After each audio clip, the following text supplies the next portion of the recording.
What is up, gamers? The Red Dragon here, and got a couple of stories concerning the Xbox One I wanted to bring to you.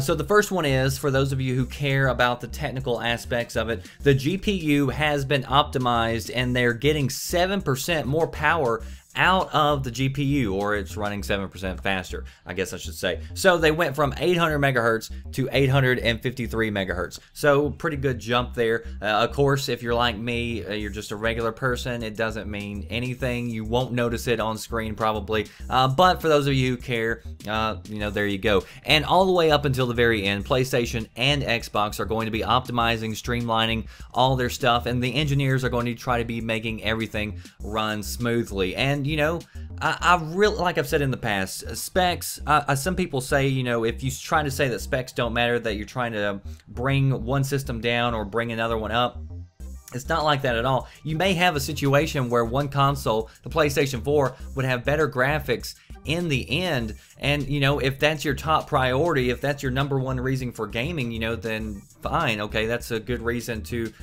you know, promote the specs about the machine. But really, they're so freaking close.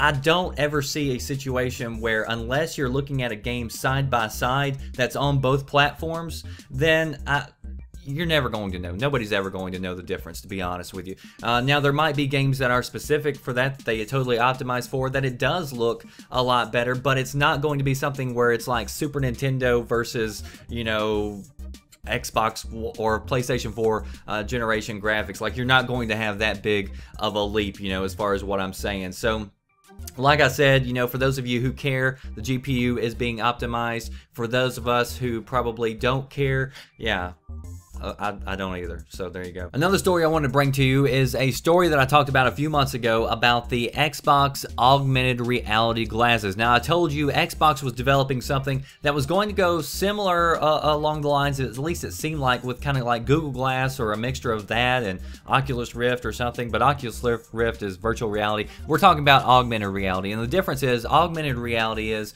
a image layered on top of something else, or a screen, so you can still see what is like in your living room or something, but you would see something else placed on top of that, so it's augmented reality, if that makes any sense. So anyway, they talked about these Kinect glasses, or this patent. Microsoft does look like they are going through with this, and this might be something that is brought forward in the year like 2015 or a little bit later on, where now you're not having to stay connected to your Xbox One. You don't have to stay looking at your Xbox screen or your TV screen. You can move off the screen. And so they talked about, you know, using the Kinect along with augmented reality glasses. People could be sitting all in a room and you be looking, you know, at an object that is floating around screen or something, or maybe you're shooting at somebody who's standing in your kitchen that's virtually there or something, I don't know. But, you know, you're not confined to just now looking at the TV screen.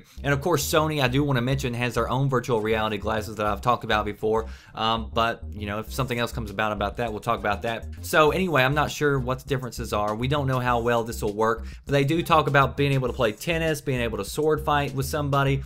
They said it would feature, you know, all sorts of things like facial recognition, voice activation. They also mentioned that once they get the glasses in the system, then kind of like the next step would be to be able to get away from just even using the glasses in the living room. So you could actually walk outside, walk down the street, use 4G or use Wi-Fi in order to still have this augmented reality for you. So possibly you could take your games outside your home into the outside world. Can you imagine kids playing outside and playing volleyball or something in the yard by themselves, and they're sitting there, you know, out in the yard, and people are watching like, what the hell is wrong with that kid? But in his vision, he's seeing a bunch of other players with him, maybe multiplayer players who are playing volleyball. I don't know. That's what I would imagine, or that's what I would think would be cool about a technology like this. But I want to hear from you. Do you think augmented reality is seriously something that would catch on? Would you be interested in something like this? Or would this be something similar to like the Kinect whenever it first came out, where it was kind of geared towards the casual audience, more towards, you know, kids or whatever else? I don't really think you would see any hardcore games with this, certainly not for a very long time, but probably for the casual user, this might be something. What do you think? Post below, let me know what you think. And do you look at peripherals that might be coming out in the future? Like we've talked about Xbox One's augmented reality glasses. We've talked about Microsoft's Illuma Room, where it projects the game across your walls in your house, and of course Sony has their virtual reality glasses. Do you look at those types of things whenever you are getting ready to make a purchase? Like, do you look down the road and say, you know, further down the road I would like to have that, you know, if it comes out and it's pretty cool technology?